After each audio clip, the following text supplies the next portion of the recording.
Labas vakaras, su jumis Andrius Pauliukevičius ir pasitaisau, kad tiesiai būčiau, kad gulščiuko nereiktų. Gerai, šio vakaro mūsų tema, kaip žinote, yra treniruočių programų sudarimo principai ir tada turiu jūsų jau iš anksto užduotus klausimus, labai ačiū už juos ir tada pradėsiu nuo jų. Dabar tada atsiverčiu.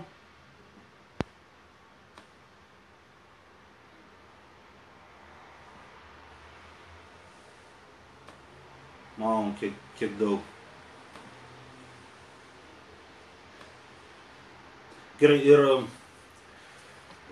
čia man atrodo, kad nėra vėlgi viskas iš eilės, bet į visus klausimus, kurie jau yra užduoti, aš vis tiek atsakysiu, net jeigu eiliškumas nebus toks, kaip jūs uždavėte. Taigi, pirmas klausė Renatas Šulinius. Renatą aš puikiai pažįstu, su Renatu susipažinau dar tuo metu, kai dirbau senajame Bodidžim klube Vilniuje, Olimpiečių gatvėje. Renatas ten treniruodavosi tame sporto klube. Renatas labai atsimenu, labai gerai spausdavo nuo krūtinės, turėjo labai didelius jėgos rodiklius. Dabar Renatas gyvena Norvegijoje ir siunčia man klausimą, ar siunčia nuotrauką, bei aš su juo mačiausi taip pat Norvegijoje, kai vedėme seminarą Norvegijoje gyvenantiems lietuviams šiuo metu, man atrodo, vasario mėnesį, ir su žmona ten skridome. Tai buvo vienas iš gražiausių mūsų seminarų, kuriuos pravedėme, nes salė buvo pilna ir atmosfera buvo fantastiška. Taigi Renato klausimas yra toks, gal žinai, kaip pataisyti vidurinę nugaros dalį. Renatas man siunčia savo nuotrauką, kurioje yra ši poza iš nugaros, dvigubas bicepsas už nugaros. Nežinau, kaip tas raumenėlis vadinasi, bet nuotraukoje matosi, kad kairės pusės raumuo trumpesnis už dešinės. Ar čia genetiškai kaip nors, ar tas raumenukas tempęs, ar reikėtų kokį masažą taikyti, ar akupunktūrą, bet tikiuosi, kad gal yra būdas viską pataisyti salėje. Ir aš atsiverčiu Renato nuotrauką ir aš matau, kad jeigu aš teisingai suprantu, apie ką Renatas kalba, matau, kad yra šiek tiek asimetrija tarp trapecijos. Apatinė trapecijos dalis, kairėje pusėje trapecija prasideda šiek tiek aukščiau, dešinėje šiek tiek mažiau. Ir Renatai čia tame nėra didelės bėdos, gali būti dėl to, kad yra skirtingame aukštyje raumens pristvirtinimo taškai. Dėl to iš tiesų, jeigu taip atidžiai pastudijuotumėte kitų sportininkų, kurie dalyvauja varžybose, raumenyną, tarkime, ar rankas, ar krūtinę, ar kojas, labai retai rastumėte visišką simetriją. Tai yra labai dažnai, jeigu bus bicepso poza, vienas bicepsas bus aukštesnis, kitas bus žemesnis. Aukštesnis bus tas, kuris yra trumpesnis. Automatiškai, jeigu raumuo trumpesnis, tada jisai labiau auga į aukštį. Jeigu raumuo jisai yra ilgesnis, jisai nebus toks aukštas. Tarkime, pas mane asmeniškai yra platesnė kairė nugaros pusė, kairysis platusis raumuo, bet dešinysis petys. Ir tarkime, kai aš žinau tą skirtumą ir aš nesu visiškai simetriškas, bet kai atsistoju ir pozuoju scenoje, aš prieš tai išmokstu repetuodamas pozas tuos dalykus uždengti, tuos dalykus paslėpti. Ir Renatai dėl to nereikia visiškai sukti galvos. Vienas dalykas tai nėra svarbu, kitas dalykas nereikia sukti dėl galvos, nes jeigu yra skirtingi raumenų pristvirtinimo taškai, tai to pakeisti irgi negalite. Tai bėdos jokios nėra. Pas mane dar skirtumas yra, kad keturgalviai irgi yra, kai keturgalvio tie du raumenys, kuris yra vidinis platusis ir išorinis platusis, vastus lateralinis ir vastus medialis, irgi prasideda vienoje koje aukščiau, kitoje šiek tiek žemiau ir tada tarsi skirtingo ilgio. Ir jeigu aš pozuočiau vienodai kojas simetriškai, bet dvi tempės, tada matytųsi, kad vienas šiek tiek aukštesnis raumuo, kitas žemesnis. Bet vėlgi čia yra tie niuansai ir tie skirtumai, tie asimetriniai dalykai, kurie yra pas visus, ir čia viskas su to gerai. Mantas. Turiu ekstrem greitą medžiagų apykaitą, man labai sunku priaugti masės. Pradėjau užsiminėti sportų, susidėliau mitybą, tačiau pasportavus 3 mėnesius masė netrupučio nepriaugo. Gal pasiūlytumėte tinkamą mitybą, ar kokie produktai būtiniausi auginant masę? Dėkui už atsakymą. Čia Mantas truputėlį ne visiškai temą klausė, bet kadangi klausimas geras ir aš pagalvojau, kad šitas klausimas gali būti įdomus dideliai daliai klausytojų ir skaitytojų, tai tada pažadėjau Mantui atsakyti ir atsakysiu. Pirmas dalykas, Mantai, kai pradedate treniruoti su svoriais, raumenų jėga auga greičiau negu raumenų apimtis. Tai yra pirmiausia padidėja raumenų jėga ir tik šiek tiek vėliau padidėja raumenų apimtis. Tai pirmas yra toks dalykas, kodėl raumenų dydis, raumenų masės augimas gali šiek tiek vėluoti, dėl to nereikia nusiminti, tai yra normalu ir taip yra visiems. Kitas dalykas, jeigu tarkime būtų toks atvejis, kad jau treniruotės ilgą laiką, ir raumenų masė nedidėja, tai pirmiausia galimi kokie variantai. Arba treniruotės per daug ir per ilgai, arba valgote per mažai. Tai reiškia nėra tinkamo balanso tarp tiek, kiek kalorijų jūs išeikvojate, kiek sudeginate, tiek treniruočių metu, tiek per savo visą dienos aktyvumą. Ir nėra balanso su to, kiek kalorijų gaunate. Tarkime, jeigu jūs per dieną sudeginate, 3000 kilokalorijų, o nesuvalgote gerokai daugiau negu 3000, tai raumenų augimo negalite tikėtis. Tiesiog matematiškai nėra manoma. Čia yra tas pats, kas, tarkime, uždirbate 800 eurų ir 800 eurų išleidžiate, kaip jūs sutaupysite, nesutaupysite, turite arba uždirbti daugiau, arba mažiau išleisti. Reiškia, jeigu nėra augimo, reikia didinti bendrą kaloringumą ir taip pat, jeigu yra labai greita medžiagų apykaita, reikia mažinti treniruočių dažnumą, treniruotis nedaugiau negu 3 kartus per savaitę, čia vienas dalykas, ir treniruotės negali būti ir neturi būti ilgos. Ir koncentruotis ties baziniais pratimais, bendra treniruotės trukmė neturėtų būti ilgesnė negu 60 minučių, ir čia jau turiu omeny ir su apšilimu, ir su tempimo pratimais. O kalbant apie mitybą, esminis momentas būtų, kad mityba būtų ir valgymai būtų kuo labiau kompleksiniai, tai reiškia, kad vieno valgymo metu tada turėtumėte valgyti ir angliavandenius, ir baltymus, ir riebalus. Nes tuo metu, kai yra kompleksiniai valgymai, tada maistas virškinamajame trakte ilgiau išlieka, ne taip greitai pašalinamas iš organizmo, ir tada organizmas turi didesnius šansus daugiau to maisto įsiurbti, daugiau to maisto pasisavinti. Gerai. Rimo klausimas. Klausimas būtų, kaip susidaryti metinę programą. Pradedam masės programą, po to ryškinimosi programą. Per kiek laiko galima pereiti iš masės į ryškinimosi programą, sakykime, pusę metų masės, pusę metų ryškinimosi. Čia klausimas. Ir dar vienas klausimėlis, ryškinimosi periodu reikėtų išlikti su sunkesniais svoriais, bet aukštų intensyvumu, ar vis dėlto maži svoriai, daug pakartojimų, tai yra 20-30, kokia tavo nuomonė to klausimų, iš anksto didelis ačiū. Čia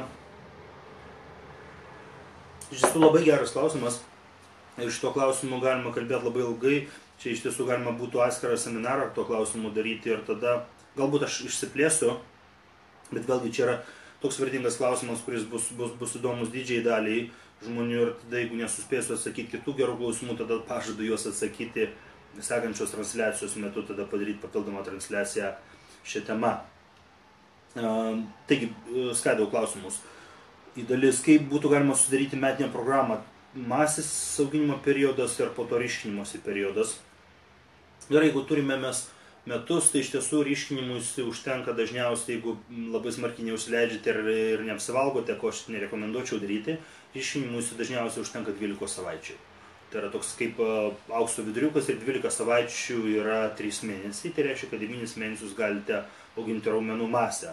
Dar vienas yra dalykas, kad iš tiesų labai mažai kas kalba, bet darant viską raštingai, neturėtų būti raumenų masės didinimo programa ir po to iš karto reljefo arba džiovinimosi programa. Reiškia, kad iš tiesų turėtų būti raumenų masės didinimas, po to dar vienas dalykas, kuris dažniausiai yra praleidžiamas, raumenų korekcija ir tik po to ryškinimasis. Tai reiškia, kad, sakykime, mano siūlymas būtų, pusę metų dirbate ir didinate raumenų masę. Tuos pusę metų optimaliausia būtų treniruotis didinant raumenų masę 3 arba daugiausia 4 kartus per savaitę. Toks turėtų būti treniruočių dažnumas. Koks gali būti raumenų grupių suskirstimas tuo metu.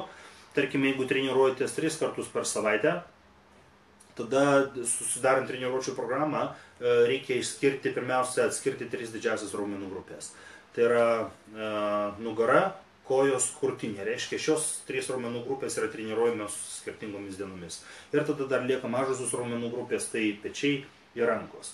Ir tada pečius ir rankas galima pridėti, tarkime, kojom bet kuriuo atveju lieka ta vidurinė diena, ne? Kai treniruoti tik tai kojas ir daugiau nieko, ir ten nei daugiau nei kažką pridedate, nei iš to kažką atimate, tik tai kojų diena, ir tai turi būti šventas dalykas, kadangi kojos vis dėlto yra pusė kūno. Ir atliekant ypatingai sunkius pritupimus arba sunkius spaudimus kojomis, kada dirbdami su didesniais svoriais jūs stimuliuojate didesnį ir augimo hormonų ir testosterono pagrindinio vyriško hormonų išsiskyrimą, jūs tuo metu stimuliuojate ne tik tai kojų, bet ir visą bendrą raumenų masės augimą, kadangi kai išsiskiria hormonai, hormonai neveikia lokaliai, neveikia tik tai vienos kažkokios raumenų grupės, o veikia tada visą organizmą ir visą bendrą raumenų augimą. Dėl to iš tiesų kojų treniruotė yra tokia svarbi ir ypatingai arba pritūpimai, arba sunkus spaudimai kojomis. Pritūpimai būtų numeris 1. Tada kitos dienos, tarkime, treniruojate pirmadienį nugarą ir tada prie nugaros galite jungti arba pečius, arba galite jungti rankas.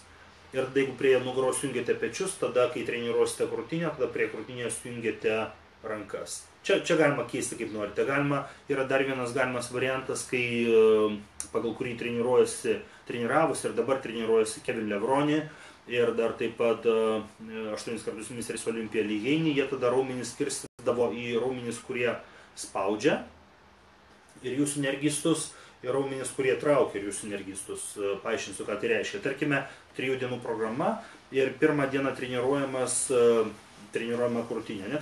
Kaip viena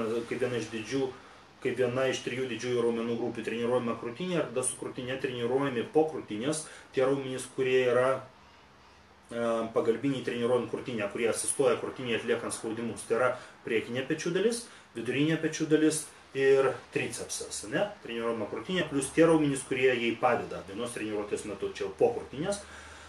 Antrą dieną treniruojamos kojos ir trečią dieną treniruojama nugara, kaip didžioji raumenų grupė ir nugaros funkcija yra traukti svorį. Jūs arba vertikalias traukas atliekate, arba horizontalias, arba mirties trauką, bet kuriuo atveju jūs atlikinėdami pratimus nugarai pritraukinėjate svorį ir kai pritraukinėjate svorį, tada pagalbiniai raumenys taip pat yra bicepsas, brachialis ir galinė pečių dalis, galinė delta. Tada prie nugaros dar pridedamas bicepsas, brachialis ir galinė delta. Tai būtų tokie pagrindiniai 3 dienų programų variantai. Jeigu sportuojate 4 kartus per savaitę, tada jau turėtų būti išskiriamos 4 didžiosios raumenų grupės. Tai būtų krūtinė, kojos, nugara ir pečiai. Šitos grupės treniruojamos atskirai ir tada lieka bicepsas ir tricepsas. Ir bicepsą ir tricepsą galima prijungti jau kaip jūsų fantazija leidžia. Galima bicepsą prie krūtinės, galima bicepsą prie pečių, galima prie nugaros ir atvirkščiai, ir tricepsą irgi faktiškai galima prie ko norite. Čia jau nėra tokios vienos universalios taisyklės, tai ir kiekvienas variantas savo turi privalumų ir trūkumų. Ir kuris variantas jūsų atveju būtų geresnis, galite atsakyti tik jūs patys pabandę vieną ar kitą, bet irgi net ne iš karto reikia kurį laiką pabandyti. Tarkime, nuo ko tai gali priklausyti, jeigu atliekate krūtinės treniruotę ir atliekant spaudimus krūtinėje jums labai smarkiai asistuoja tricepsas, tai yra kaip pagalbinis raumuo tricepsas labai smarkiai veikia, tada iš karto po krūtinės treniruoti tricepsą bus sudėtinga dėl to, kad jis jau bus pavargęs. Arba jeigu atlikinėjate pristraukimus nugarai ir biceps ir brachialis kaip asistuojantis, kaip pagalbiniai raumenys irgi labai aktyviai dalyvauja, po to treniruoti bicepsą irgi bus labai sunku.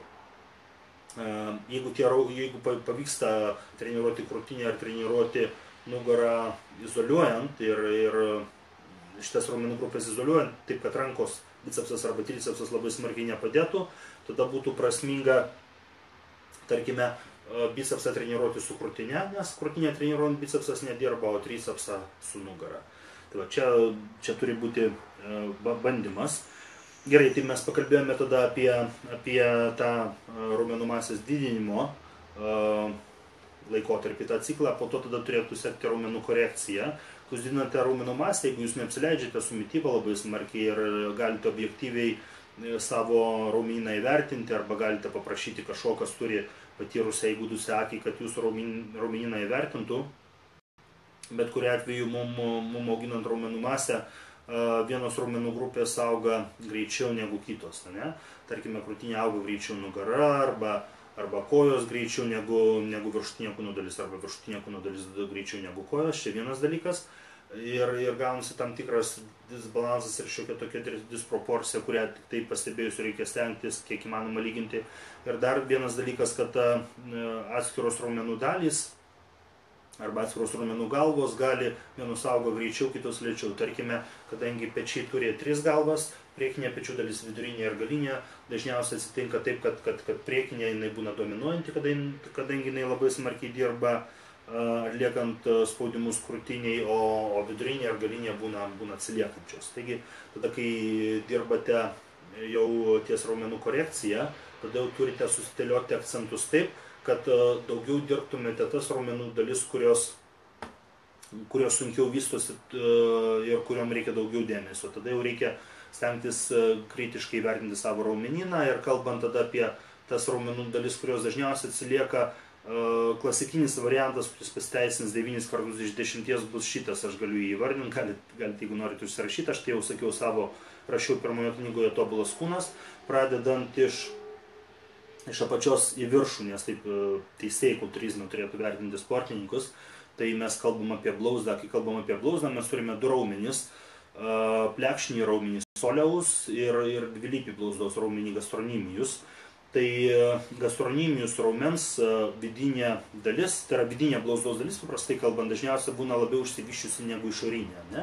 Nes mums vaikštant ir bėgant ir netgi pasistiebimus blauzdai darant, vidinė dalis dažniausiai nori perimti didesnę krūvio dalį, ne? Ir atimti dalį krūvio iš išorinės dalies ir dėl to išorinė blauzdos dalis dažniausiai vystosi šiek tiek lėčiau ir šiek tiek silpniau ir sunkiau, dėl to prasmingiau treniruojant blauzdas, kai yra pėdų pastatymas, kulnus, pradėti sukti šiek tiek į išorę tam, kad daugiau dirbti blauzdos išorinę dalį ir ypatingai gastronimijus raumens, to dvilypio blauzdos raumens išorinę dalį, kuris labiausiai dirba atliekant pasistiebimus stovint arba kai yra atliekamas spaudimas kojų pirštais, kojų spaudimo treniruoklėje, dėl to, kad blauzda, kaip minėjau, turi du raumenys, tai yra plekšnį ir dvilypį, ir plekšninis dirba labiau tada, kai atliekate pasistiebimus sėdint, tai yra kai koja sulenkta per kelio sąnarį stačiu kampu, tada daugiau dirba plekšninis, kai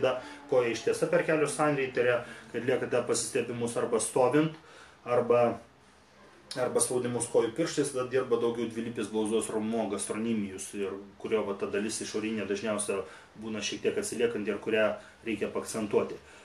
Toliau keliaujant į viršų, labai dažnai būna taip, kad šlaunies dvigalvis raumuo, tai yra galinė šlaunies dalis, būna atsiliekanti priekinė šlaunies dalies atžvilgių.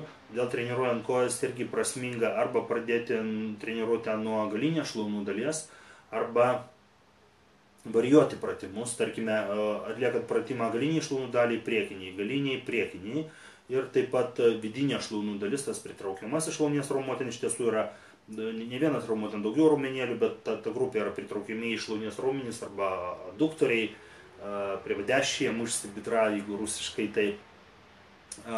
Šita šlaunies dalis irgi dažnai būna atsiliekanti ir tada, jeigu neatsiliekanti, koja tokį turi kaip neužpildytą vaizdą iki galo, šlaunis nėra iki galo užpildyta ir tada jau reikia arba pritupimus atliekant pėdas statyti plačiau, arba spaudimus kojomis pėdas statyti plačiau, arba atliekant spaudimus kojomis spausti dažniau po vieną koją, nes tada tas pritraukiamieji šlaunies raumenys irgi aktyviau dirba. Arba galima izoliuoti jos treniruoti atliekant suvedimus kojoms, tą ginekologinį pratimą, kurį moterys mėgsta ir kurį aš darau ir kuris man labai padeda dėl to, kad, tarkime, konkrečiu mano atveju, jeigu aš atlikinėjau tik tai spaudimus plačių pėdų pastatymų arba pritempimus pėdų pastatymų, mano vidinė šlaunų dalis negauna pakankamo stimulo augti ir man dar reikia ją papildomai treniruoti izoliacinių tų pratimų pagalba, tų suvedimų pagalba, ką aš ir darau jau nuo 2005 metų, kai mano geras bičiulis ir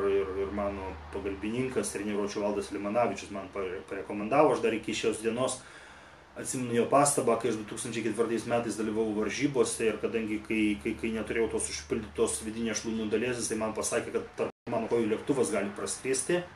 Tai praėjo 12 metų nuo tos jo pastabos, aš ją kaip šiandien atsimenu ir kiekvieną kartą, kai treniruoju kojas, aš atlikinėju tos suvedimus kojomis. Gerai, tada lipam nuo šlaunų į viršų, tada sėdmenys. Iš tiesų, vyrai skiria labai mažai dėmesio sėdmenims ir tai yra klaida žvelgiant iš daugybės skirtingų pozicijų, dėl to, kad žvelgiant iš fiziologinių pozicijų, tai sėdmuo yra tas raumuo, kuris stabilizuoja duomenį ir stuburą. Tai yra, sėdmenys yra atrama stuburų ir neturint stiprių sėdmenų, tada yra truputėlį naivu tikėtis ilgus metus treniruotis ir didinti raumenų masę ir tada nepatirti stuburo bėdų arba nugaros traumų. Tam, kad taip neatsitiktų, iš tiesų reikia turėti stiprius sėdmenis. Na, šiuolaikinėme kultūrizme sėdmenys irgi teisėjų yra labai smarkiai vertinami. Pagal sėdmenys iš tiesų yra vertinama sportininko kondicija, dėl to, kad pilvo presą ryškų gali turėti visi, čia nieko sunkaus nėra, bet kas gali tai padaryti. Sixpacką, eightpacką turėti, tai iš tiesų jau nėra, nieko nenustebins, tai reikia, kad sėdmenys būtų sausi. Ir dar kažkokį vieną dalyką norėjau pasakyti, pasakiau fiziologinį, pasakiau estetinį. Ir dar vienas yra dalykas, kad daugeliu atveju sėdmenys gauna pakankamą stimulą, jeigu atlikinėjate pritūpimus arba spaudimus kojomis ir įtupsus. Jeigu to neužtenka, tada jau reikia,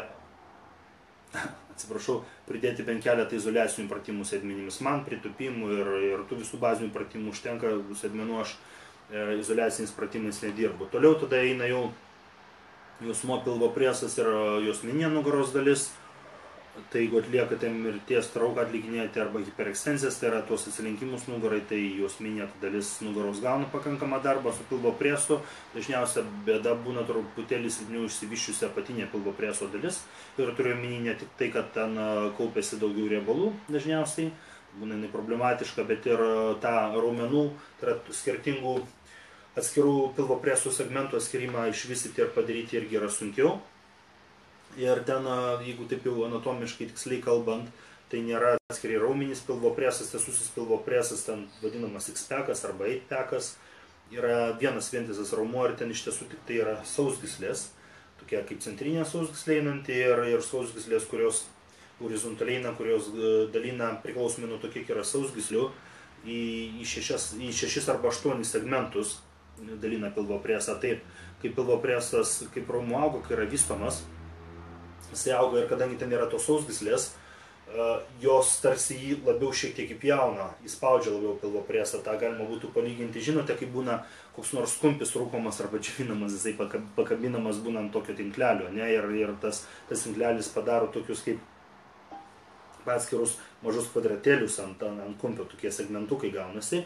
Tai čia faktiškai tas pats principas yra su pilvo presu, todėl norint, kad tie apatinės dalies segmentai irgi aiškiau atsiskirtų, tada irgi reikia apatinį pilvo presą aktyviau dirbti, daugiau dirbti. O pagrindiniai pilvo preso apatiniai daliai pratimai yra tie, kurių metu jūs pritraukite dubenį prie krūtinės ląstos. Nes treniruojant tiesų į pilvo presą arba krūtinę galima prispausti krūtinės ląstą prie dubens, arba dubenį prie krūtinės ląstos, arba vienu metu abu. Bet tarkime, šiuo atveju jums būtina, kad dubuo prisitraukinėtų prie krūtinės ląstos. Toliau tada turime krūtinės raumenys. Kalbant apie krūtinės raumenys, tai klasikinis variantas, tai būna, kad atsilieka viršutinė krūtinės dalis, dėl to, kad jinai ir fiziologiškai yra ir plonesnė, raumuo plonesnis ir yra silpnesnis, tai yra spausdami kampu dažniausiai spausite mažiau negu spausdami žemyn galvą arba spausdami ant horizontalaus suolelio, ir tai yra normalu, todėl daugeliu atveju tada vertėtų krūtinės treniruotę pradėti nuo spaudimų kampu, ar tai būtų štanga ar ranteliai, bet būtent nuo spaudimų kampu. Kalbant apie nugarą, apie platųjį nugaros raumenį, tai ten atvirkščiai jau dažniausiai būna atsiliekanti apatinė plačiojo raumens dalis, kur platusis raumuo prasideda nuo stuburo ir po to jisai baigėsi ir tvirtinasi prie humerus, prie žastikaulio, bet ta pati apatinė dalis, va čia esanti, sunkiausiai vystoma, ir tam, kad ją vystyti, tada jau reikia atlikinėti daugiau arba traukų, arba pristraukimų, turiu omeny traukų tiek vertikalių, tiek horizontalių, atvirkščių paėmimų, tai yra delnais į save. Būtent toks paėmimas labiau stimuliuoja būtent tą apatinę plačiojo raumens dalį. Ir ten dar yra tada trapecinis raumuo.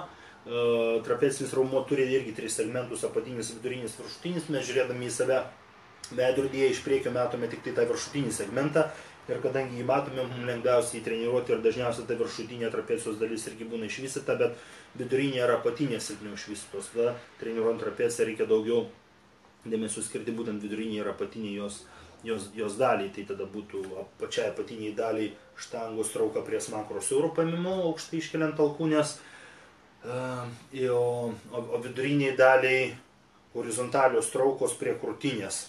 Tokiu būdu dirba labai aktyviai ir galinė delta, bet ir vidurinė trapecijos dalis dirba. Ir tada, ką aš esu pastebėjęs po praėjusiu sekmadieniu, kai atlikinėjau mirties trauką su didesniu svoriu, tada vidurinė trapecijos dalis ten irgi užbaiginėjant judesį irgi labai aktyviai pasijunginėja.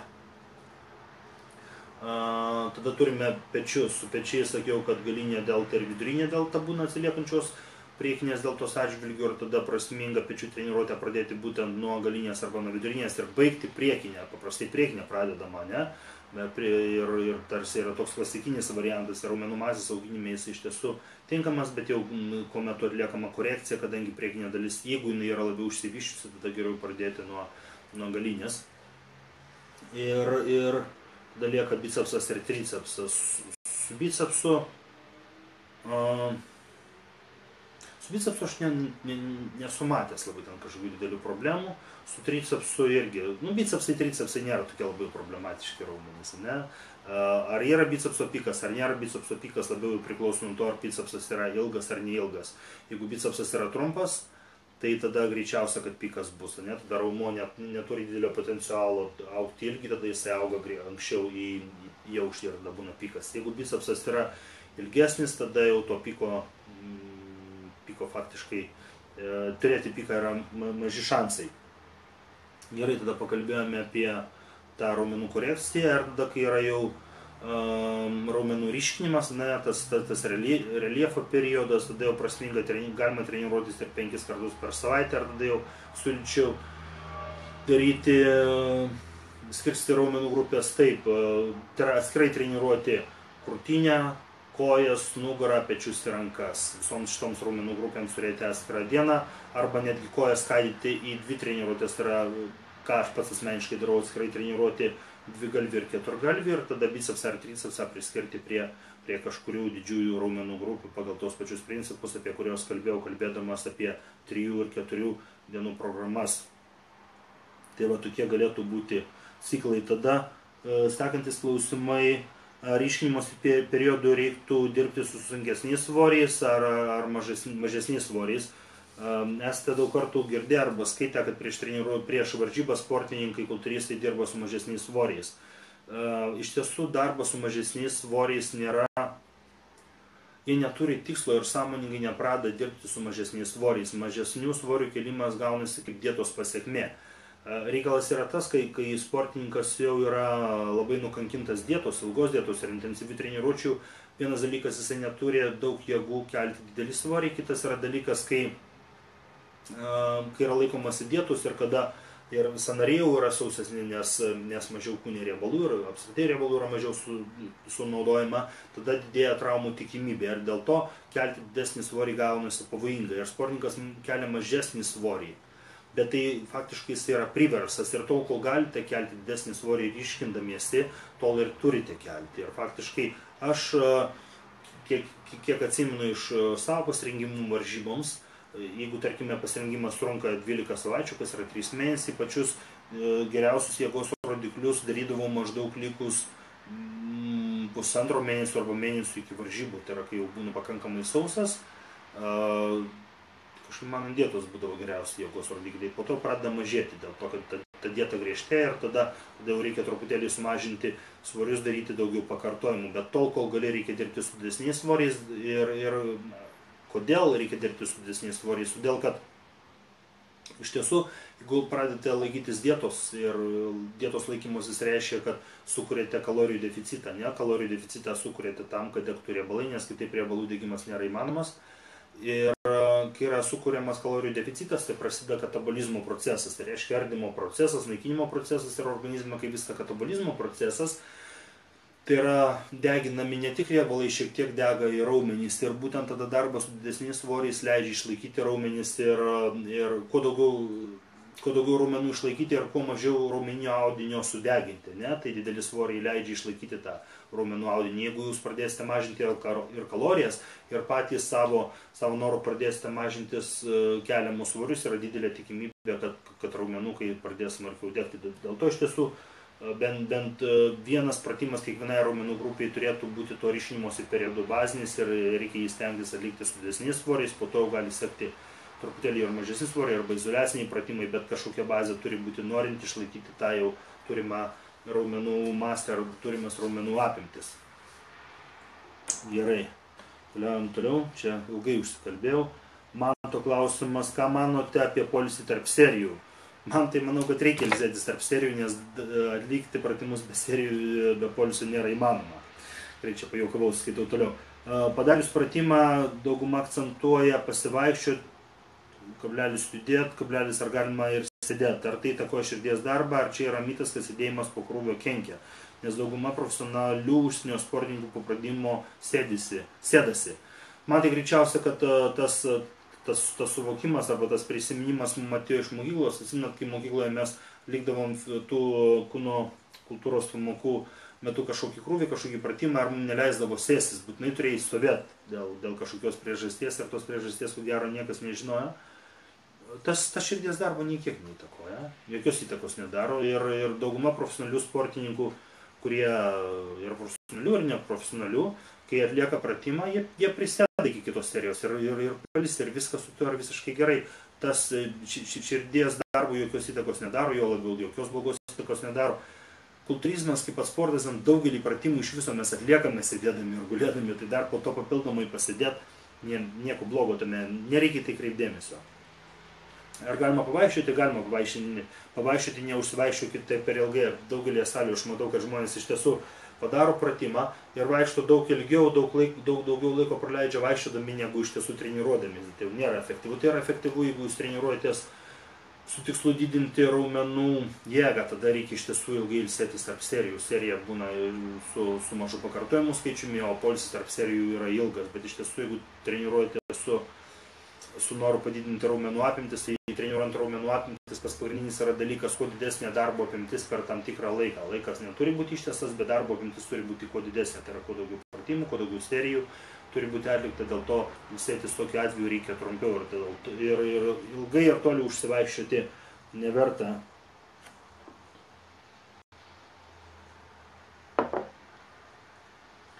Laurinas, esu lieso kūno sudėjimo, rankos vizualiai stambios, kojos taip pat genetiškai yra stambios, nors ir nedarau joms daug pratimų. Tai reiškia lieso sudėjimo, bet rankos stambios, kojos stambios. Kūnas labai liesas. Kokią programą patartumėte susidaryti, jei noriu stambaus korpuso? Bicui, tricui užtektų po vieną pratimą, ar iš vis reikėtų nedaryti rankų? Nugarai, krūtiniai, pečiams skirti daugiausia dėmesio reikėtų, ar gal reikėtų, kas labiausiai atsilieka, daryti 2 kartus per savaitę? Laurinai, iš tiesų labai sunku komentuoti dėl to, kad jūs rašydamas, atrodo, pats savo prieštaraujate. Viena vertus sakote lieso sudėjimo, kita vertus, jeigu rankos ir kojos stambios, tai jau vargu ar liesas, ir tada klausėte ir po to rašote, kad norite stambaus korpuso. Dabar ką turite omeny sakydamas korpusas? Jeigu mes kalbame apie taliją ir kalbame apie estetišką kūną, ne, tada kuo smulkesnė talija, kuo mažesnė jos apimtis, tuo vizualiai atrodo gražesnis, ir kuo smulkesnė talija, tuo vizualiai optiškai rankos ir kojos ir krūtinės ląstai ir nugara atrodo platesni ir didesni. Tai turėti mažą taliją yra didelė vertybė. Ar po to galbūt krūtinė ar nugaros platusis raumuo nėra labai smarkiai išvystyti, arba pečiai, čia kaip suprantu, tada ne. Jeigu yra kažkokios atsiliekančios raumenų grupės, yra tokia teorija ir galimi tokie variantai, kad treniruoti jos 2 kartus per savaitę, bet greičiau tai būtų prasminga jau patyrusiam sportininkui. Jeigu jūsų treniruočių stažas dar nėra labai ilgas, treniruokite netgi atsiliekančias raumenų grupės 1 kartą per savaitę, bet jom taikykite prioriteto principą. Prioriteto principas reiškia, kad tas raumenų grupės treniruojate po poilsio dienos. Tai reiškia, kad jeigu jums reikia akcentuoti nugarą, krūtinę ir pečius, o rankos ir kojos yra stambios, tai po poilsio dienos treniruojate nugarą, po to gali sekti rankos po nugaros, nes rankos yra taip stambios, po to poilsio diena vėl treniruojate krūtinę, nes krūtinė atsilieka, tada po krūtinės gali sekti kojos, nes kojos yra taip stambios, ne? Ir po to dar lieka kas pečiai poilsio diena ir vėl pečius tai treniruojate po poilsio dienos. Tai yra, taikote prioriteto principą, tas raumenų grupės, kurios yra atsiliekančios, joms skirti ar daugiausia laiko, ar daugiausia energijos. Ir treniruojate su didesniu intensyvumu, bet tik tai 1 kartą per savaitę, ar to užtenka. Treniruojant 2 kartus per savaitę yra didelė persitreniravimo tikimybė. Persitreniaravimas reiškia, kad yra didelė tikimybė, kad raumuo nuo vienos treniruotės iki kitos nesuspės atsistatyti ir vargu ar bus galima tuo metu tikėtis kažkokio augimo, nes augimas vyksta raumens poilsio atsistatymo periodu. Jeigu jisai nuo vienos treniruotės iki kitos nespėja pailsėti, atsistatyti, tada gaunasi, kad raumens ląstelių treniruotės metu suardote daugiau negu organizmą, arba nesuardote, atsiprašau, pažeidžiate daugiau, ne? Mikrotraumų patirėte daugiau negu organizmas tarp treniruočių sugeba jų užgydyti ar tada priauginti naujo, pastorinti tas raumenų skedulus, priauginti tos naujos raumenų masės. Taip, Tomo klausimas, ar teisinga sportuoti kaitaliojant pratimus? Tai reiškia, kad kiekvieną treniruotę pamainyti pratimus ir eiliškumą, kadangi taip sportuojant gaunasi, kad kaip ir programos tokios pastovios ir nėra. Dėkoju. Tomai, labai teisinga. Iš tiesų, daugelis sportininkų, kurie turi jau ilgesnį treniruočių stažą ir gilesnį suvokimą apie treniruočių sistemas ir pratimus, ir pratimų pasirinkimą, atsiprašau, jie treniruojasi kiekvieną kartą kažką keisdami. Pavyzdys galėtų būti, tarkime, yra krūtinės treniruotė, ne? Ir šį kartą aš pradedu krūtinės treniruotę spausdama štangą ant suolelio kampu. Taip, po to aš, sakykime, spaudžiu štangą ant horizontalaus suolelio ir po to dar baigiu treniruotę, tarkime, hantelių suvedimais. Tai buvo treniruotė, krūtinės 3 pratimai. Kitą kartą, kai aš treniruoju krūtinę, tada aš jau pradedu spausti ne štangą kampu, bet hantelius kampu. Ir tada vietoj antrojo pratimo, kuris buvo štangos spaudimas ant horizontalaus suolelio, tarkime, atlieku atsispaudimus nuo lygiagrečių, o vietoj trečio pratimo hantelių suvedimo gulint, aš atlieku, tarkime, trosų suvedimą arba linų suvedimą. Taip? Ir kiekvieną kartą galima keisti arba vieną pratimą, arba visus pratimus, arba kaitalioti pratimų eiliškumą. Ir kuo daugiau jūs įvairovės į savo treniruočių programą įnešate, tuo yra geriau, tai tuo labiau stimuliuoja raumenų augimą, nes gaunasi raumenimis didesnis ir didesnis šokas. Kiekvieną kartą gaunasi šokas, raumenys niekaip negali priprasti, negali adaptuotis prie vienos tos pačios sistemos arba tų pačių pratimų.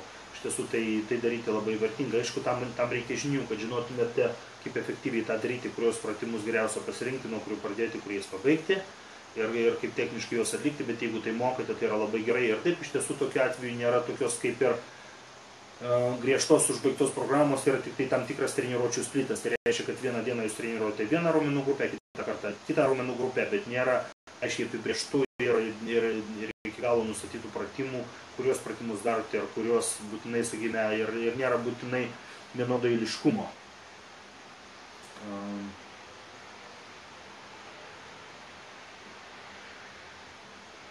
Taip, Tomas. Įdomu, kelių dienų programa labiausiai lavina raumenis, ar 2 ar 5 ir panašiai. Gal kuo daugiau dienų programoje, tuo geriau išdirbami atskiri raumenys. Ir kokią ar kaip patartumėte susidaryti sporto programą, galbūt masė, raumenų didinimo, kai nėra labai greita medžiagų apykaita ir nuo per daug kalorijų dedasi riebaliukas. Galbūt labiau tiktų ankstyvesnė programa, kurioje būtų po 12 pakartojimų ir gal daugiau daryti kardio. Ačiū, jei atsakysite. Tomai, iš to, ką parašėte, darau išvadą, tai nebūtinai 100% teisinga, kadangi aš neturiu labai daug duomenų, bet iš to, ką parašėte, spėju, kad esate endomorfas, tai yra turite tą kūno tipą, kai turite lėtesnę medžiagų apykaitą ir jūsų raumenų masė auga greitai ir gan lengvai, bet ir riebalų sluoksnis auga ir greitai ir lengvai. Tokiu atveju jums optimaliausia būtų treniruoti, gali būti ir, atsiprašau sekundėlį, man dabar rodo, kad yra silpnas ryšys, tai palauksiu šiek tiek, kol ryšys sustiprės. Tikiuosi, kad matote mane.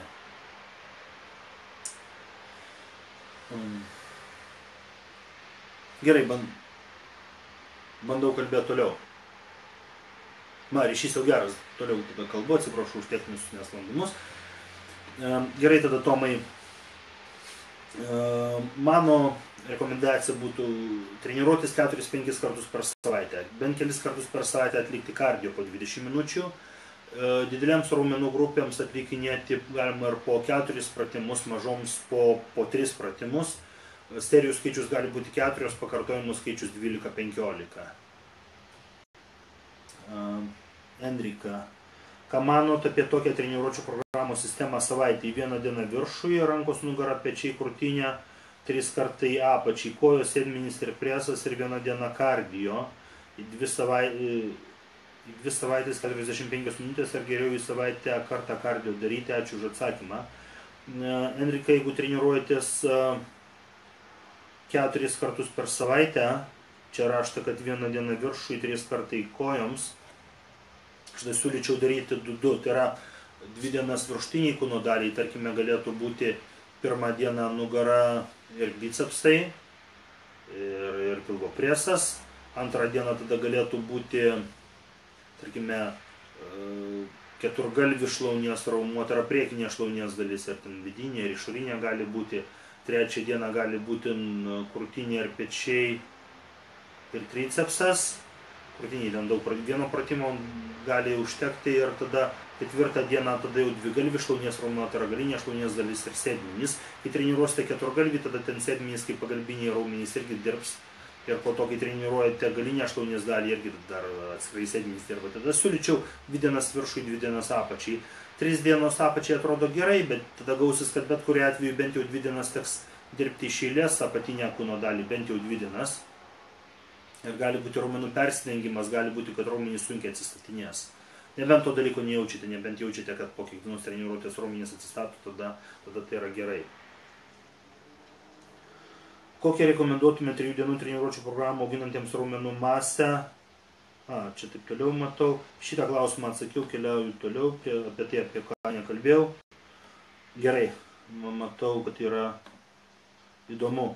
Irma klausia, gydytojų nuomonė dėl stuburo bėdų, osteochondrozė ir stuburo išvarža turėjau stiprinti nugaros raumenis, nors tai darau jau porą metų iki reabilitacijos paskirimo, bet niekam neįdomu. Tačiau skausmas tik stiprėjo, kol nebegalėjau visiškai atlikti treniruotės ir atsistojusi išsitiesti.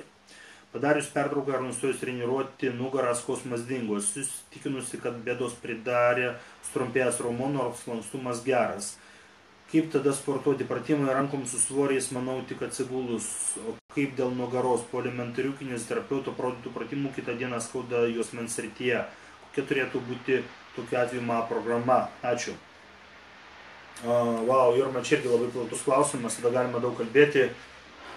Aš turiu ne vieną klientą, ir šiuo metu bent jau turiu 3 klientus, kuriuos treniruoju, kurie turi stuburo išvaržas.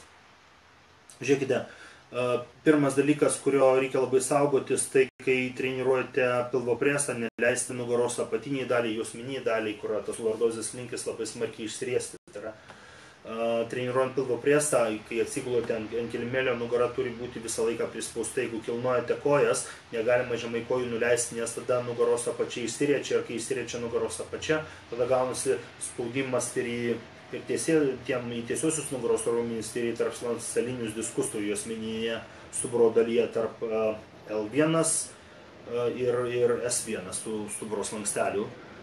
Šitas momentas svarbus. Tada daugeliu atveju treniruojantis su stuburo išvarža reikia atsargiai ir daugeliu atveju netgi riboti rotacinius judesius, tai yra negalima atlikinėti pasisukimų, arba bent jau pačioje treniruočių pradžioje negalima atlikinėti iki tol, kol raumenys pakankamai nesustiprėja, kol kūnas nėra pasirengęs tokiam krūviui. Treniruojant, tarkime, nugarą arba atliekant kitus pratimus, tarkime, atliekate atsilenkimus nugaroje, ne hiperekstenzijas, suolelį atsiglauti arba suolelis yra kampu arba horizontalus, tarkime, čia yra jūsų kojos, čia yra jūsų nugara. Ir vėl silpnas ryšys, aš dar palauksiu šiek tiek.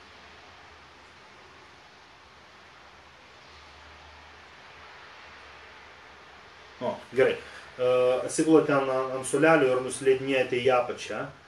Turite keltis iki tol, kol kūnas su kojom yra vienoje linijoje. Jeigu keliatės per aukštai, vėl gaunasi spaudimas. Gali būti, kad tas pratimas iš viso jums netinka. Galbūt reikia atlikinėti tik tai ant kilimėlio, bet tada jeigu skauda, reikia pabandyti ieškoti kitos amplitudės. Gali būti, kad amplitudė per didelė, netgi atliekant kokius nors krūtinės pakėlimus ant kilimėlio arba tą vadinamą laivelį, kai atkelinėjate krūtinę ar kojas. Jeigu amplitudė yra tik šiek tiek per didelė, vėl susidaro per didelis spaudimas. Reikia tiesiog bandyti eksperimentuoti su įvairiais pratimų variacijom, nes galima atkelinėti, tarkim, krūtinę, galima ir krūtinę ar kojas, galima tik tai kojas atkelinėti, galima atkelinėti pakaito priešingą ranką, priešingą koją. Reikia bandyti tada, kaip sakau, skirtingas amplitudės, galima bandyti mažinti amplitudę, galimas dalykas yra daug įvairių tokių skirtingų variacijų.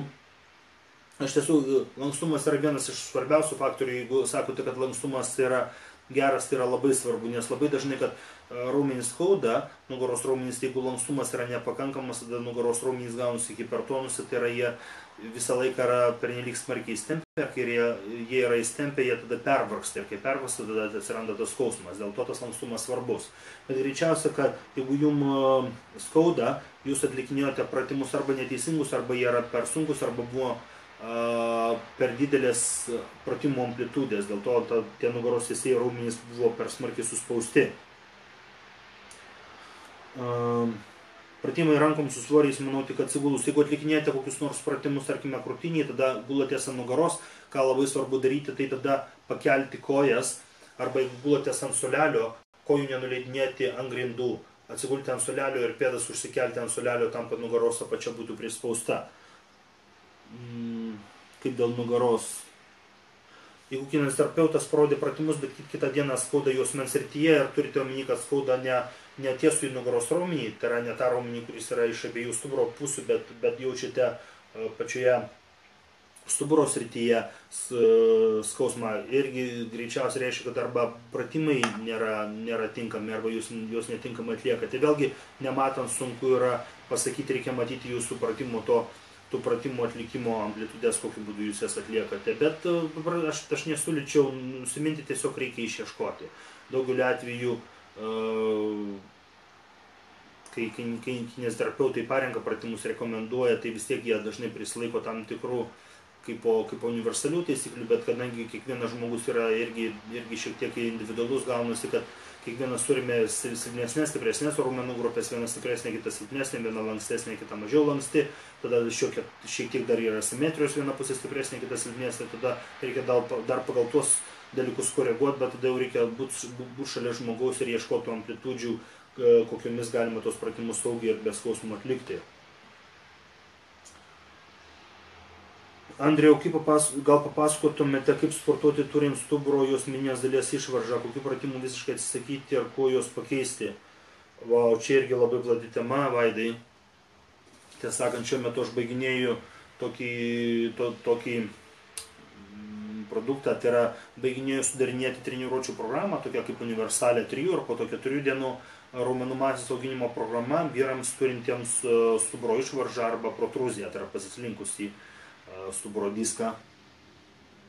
Pagrindinis principas tas, kad negalimas tiesioginis apkrovimas stuburui ir patį didžiausią apkrovimą stuburui sudaro pritūpimai su štanga ant pečių, pritūpimai su štanga ant krūtinės, net ir pritūpimai Smito treniruoklyje, mirties trauka, štangos trauka tiesiomis kojomis, visos štangos traukos prie pilvo,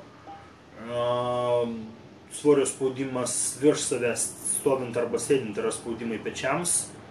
Ir tada pilvo preso treniruotės, pilvo preso pratimai, jeigu kojos nuleidžiamos per žemai ir nugara išsiriečia, tada labai didelį spaudimą nugaros juosmeniniai daliai sudaro, kai atlikinėjate krūtiniai pratimus, tarkime, kokius nors spaudimų štangų spaudimą arba hantelių spaudimą ir nugaros apačia išsiriečia. Tai yra, kai atlikinėjate paskutinės serijas, paskutinius pakartojimus, kai jums jau yra sunku.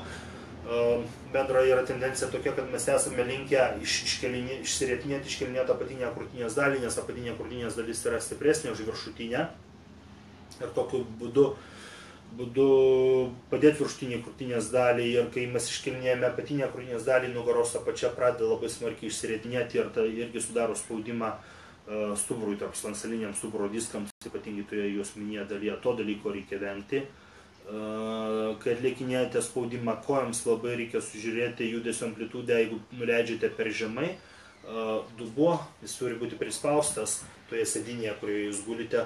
Dubuo pradeda atsikelinėti ir nugaros juosmeninė dalis pradeda riestis į viršų, tai irgi sukelia labai didelį spaudimą.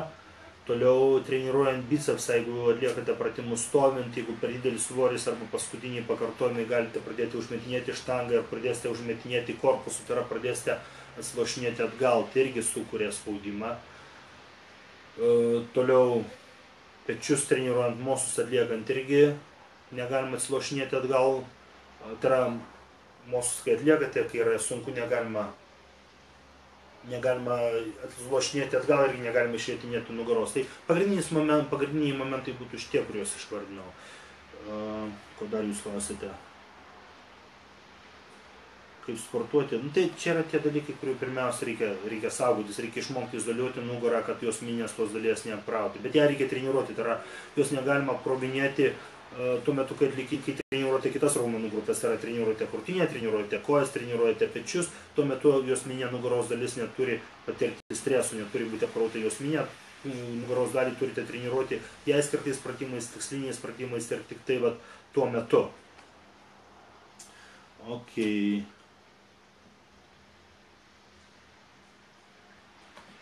Kornelija. O kaip laikas greitai eina, 9 minutės liko ir aš kiek aš daug neatsakysiu, čia dar tema kalbėti ir kalbėti reiks. Nu, tai dar grįžinėsim prie šitos temos tada. Gerai, skaitau Kornelijos klausimą. Norėjau paklausti, ar galima treniruotės su svoriais derinti su CrossFit treniruotėmis.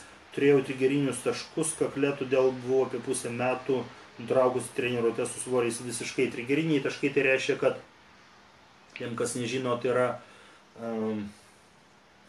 kai raumenys patiria įtampą, raumenų skaidulos sutrumpėja, surampėja, atsiranda tie vadinami trigeriniai taškai, tai yra skauda tam tikrus raumenys, ir juos reikia išmasažuotas. Masažas irgi būna skausmingas, bet tos skaudančios raumenų dalys, skaidulos tarsi sutrumpėjusios, susivėlusios yra tie vadinami tie trigeriniai taškai. Kelis mėnesius dariau tik CrossFit treniruotės, labai tiko ir patiko, bet dabar jau noriu grįžti prie svorių.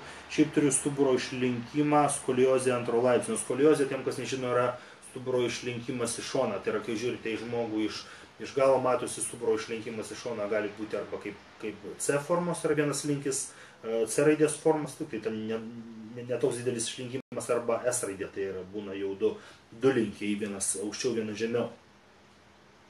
Todėl vien su svoriais dirbti irgi negaliu, nors man labai patinka. Tai gal būtų galima derinti abi treniruotės kartu. Bet kaip jas geriau derinti? Man 30 metų, ūgis 1,65 m, dabartinis svoris 52. Tiesiog norėčiau derinti šias dvi treniruotės tarpusavy ir apskritai, ar toks variantas įmanoma. Dabartinė mano treniruotė 4 kartai per savaitę su svoriais ir 1 kartas per savaitę kardio. Kornelija, iš tiesų, jeigu jūs neplanuojate tapti profesionalė sportininkė, kurie nors sporto šokyje, tiesų derinti galima viską, galima derinti boksą su šokiais, galima kultūrizmą su baletu derinti, galima šachmatus derinti su kokiu nors nardymu, ką norite galima derinti. Aš derinu kultūrizmą ir kovos menus, suvokdamas, kad vienas kitam trukdo, bet jeigu šiais metais aš neplanuoju dalyvauti kultūrizmo varžybose, tai nieko tai baisaus. Ir taip pat neplanuoju tapti profesionalių kovotojų, tai irgi nieko baisaus. Tai jeigu jūs jaučiate iš to malonumo, galite derinti faktiškai bet ką. Dabar kaip tai derinti tam, kad būtų maksimali nauda, tai aš siūlyčiau tada, jeigu treniruotės 4 kartus per savaitę, daryti 2-2. Tai yra vieną treniruotę padarote crossfito, vieną su svoriais ir vėl vieną crossfito, vieną su svoriais. Nepaisant to, kad krūvio pobūdis yra labai skirtingas, crossfitas jis reikalauja daugiau ištvermės ir darbas su svoriais ištvermės iš tiesų ir neugdo ir taip smarkiai nereikalauja. Ir tik tai reiktų stengtis kažkaip, tai irgi labai sunku dabar tikslės rekomendacijas pasakyti, bet kad nebūtų labai tokio didelio raumenų persistengimo. Tarkime, jeigu crossfito treniruotės metu labai smarkiai nukentėjo jūsų kojos ir labai smarkiai buvo apkrautos, tai sekančią dieną, kai treniruotė su svoriais, kojom darykite lengvesnį darbą arba darykite dienos pertrauką tarp treniruočių. Tai yra, gali treniruotis kas 2 dieną, gali būti toks kaip slenkantis grafikas, ne vieną dieną crossfitas, kitą dieną laisva arba lengvas kardio, ar tada vėl darbas su svoriais ir kitą dieną laisva arba lengvas kardio ir vėl taip toliau. Tai yra, jūs tada nesutilpsite į tą, tarkime, savaitės 7 dienų grafiką, bet gali būti, kaip minėjau, slenkantis grafikas ir viskas su to yra gerai. Skoliozė 2 laipsnio stuburo, 2 laipsnio skoliozė. Skoliozė gali būti skausminga, gali būti neskausminga. Būna variantų, kai organizmas pristaiko prie to stuburo iškreipimo, raumenys adaptuojasi ir nebūna skausminga. Bet geriausia būtų pasikonsultuoti su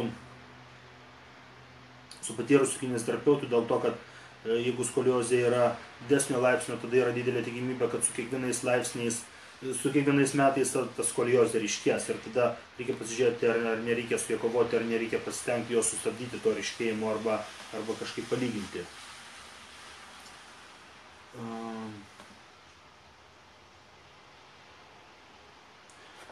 Ramūnas klausė, sveikas Andriaus, sporto programa jėgai didinti.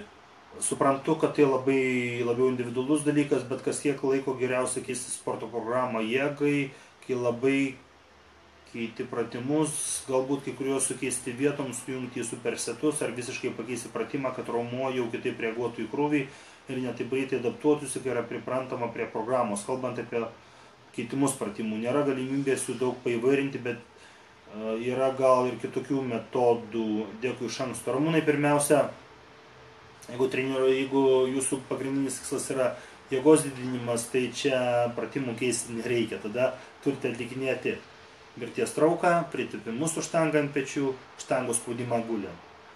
Turite labiau užsiminėti pagal tą jėgos trikovės schemą. Nes su jėgos trikovininku Vyteniu Pauža aš bendravau sekmadienį ir mes nufilmavome kartu treniruotę live. Jūs galite mano Facebook'e čia tą treniruotę susirasti ir ją pažiūrėti. Ir ten Vytenis nemažai informacijos pateikė apie tos powerliftingo, tai yra jėgos trikovės principus. Ir powerliftingas nuo kultūrizmo pirmiausia skiriasi tuo, kad kultūristo pagrindinis tikslas yra raumenų apimtis ir gražus raumenys. Ir jėgos rodikliai yra tik tai kaip antraeilis dalykas, dažniausiai yra kaip šalutinis poveikis jėgos rodikliai auga, ne? O trikovininko, kurio pagrindinis tikslas yra jėgos rodikliai,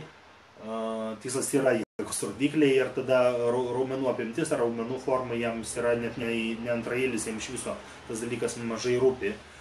Ir tada jūs iš tiesų turite dirbti pagal trikovės principus ir tada supersetai jums iš viso nereikalingi, jums nereikalinga labai didelė pratimų įvairovė, jums reikia vienos treniruotės metu atlikinėti kažkurį vieną iš tų bazinių pratimų ir po to atlikinėti dar vieną arba du pagalbinius pratimus. Ir tada faktiškai ta programa yra daug monotoniškesnė negu tai, ką daro kultūristai, bet yra tai, kas veikia. Ir po to iš tiesų pratimai nėra keičiami, yra keičiamas tik tai svoris ir pakartojimų skaičius. Iš pradžių galite, tarkime, čia jau nėra mano išmintis su ta informacija su manimi Vytenis dalinosi, tai kad iš pradžių pradedate dirbti atlikinėdami 6-8 pakartojimus, po to po kiek laiko galite po, tarkime, 3-4 savaičių didinti svorius ir dirbti 6 pakartojimų diapazone, po to 4 ir galiausiai 2. Galite didesnį svorį negu tą, kurį galite iškelti 2 kartus, neverta. Tai yra, svorį pasirinkite tokį, kad atliktumėte bent jau 2 pakartojimus. Bet tie 3 baziniai pratimai visada faktiškai išlieka. Gerai, ir galbūt dar vieną atsakysiu klausimą. Su kuom sudarinėjant programą galima sujungti pečius? Ok, šitą kalbėjau. Bandau dar kažką rastą galėčiau sakyti. Vau, čia ilgas bus klausimas. Va, geras klausimas. Gerai, atsakau šitą.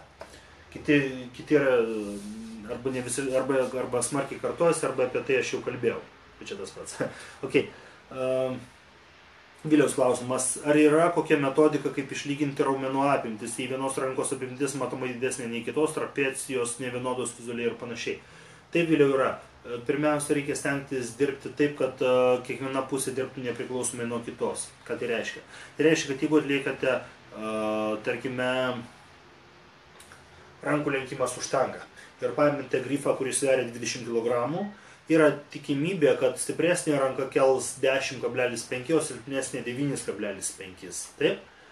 Ir tada tas skirtumas, kadangi stipresnė visą laiką kels daugiau, o silpnesnė visada mažiau, tarp jų nesilygins, gali netgi ir didėti ilgainiui. Dabar tam, kad to išvengtumėte, tada jūs imate hantelius po 10 kg ir stipresnė kelia 10 ir silpnesnė kelia 10, bet svorį parenkate pagal silpnesnę ranką, bet kai jos abidvi kels tą patį svorį, silpnesnėje rankai tas 10 kg jausis kaip didesnis svoris negu stipresnėje rankai. Ir kadangi svoris yra toks santykinis dalykas, organizmas nesupranta, kiek yra kilogramų arba kiek yra blynų uždėta, kokios spalvos blynai, jisai supranta, kaip sunku arba lengva jam tai yra. Ir kadangi tas pats svoris silpnesnėje rankai jausis kaip sunkesnis, tai tada labiau simuliuosi tos silpnesnės rankos augimą. Ir tokiu būdu ilgainiui tie skirtingi, tie raumenys, kurie yra simetriški, viena pusė stipresnė, kita silpnesnė, arba viena didesnė, kita mažesnė, pradės ilgainiui lygintis. Tai čia būtų pagrindinis principas, stengtis dirbti kiek įmanoma nepriklausomai, treniruojant rankas, kad abi dvi rankas nepriklausomai dirbtų, kai treniruojate trapeciją, irgi tada tuos pakelimus pečių atlikinėkite ne su štanga, bet su hanteliais, vėlgi, kad abi dvi pusės vienodai dirbtų. Taip pat sužiūrėkite, kad trapeciją, tai yra pečius keltumėte į vienodą aukštį, nes silpnesnė pusė galbūt nenorės taip aukštai kilti, kadangi yra silpnesnė. Tai va, šiai dienai viskas tada, ilgiau kalbėti negu valandą negaliu, nes pavargstu ir aš, greičiausiai nuo manęs pavargstat ir jūs. Labai ačiū už tiek gerų klausimų, labai ačiū už tai, kad jūs esate labai supratingi ir labai pozityvūs, už tai, kad esate labai motyvuoti ir, kiek skaičiau klausimų, visi esate kultūringi, visi mandagus, visi adekvatus, nėra įžeidimų nei mano adresu, nei vieni kitų.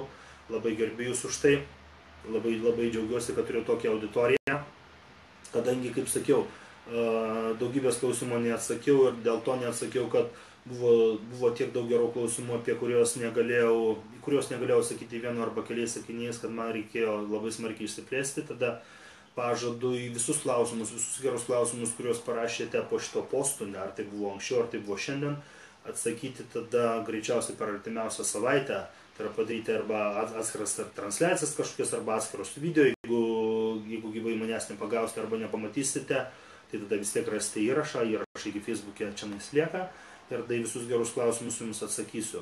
Ačiū, kad buvote kartu, baikite valgyti varškę, labanakt.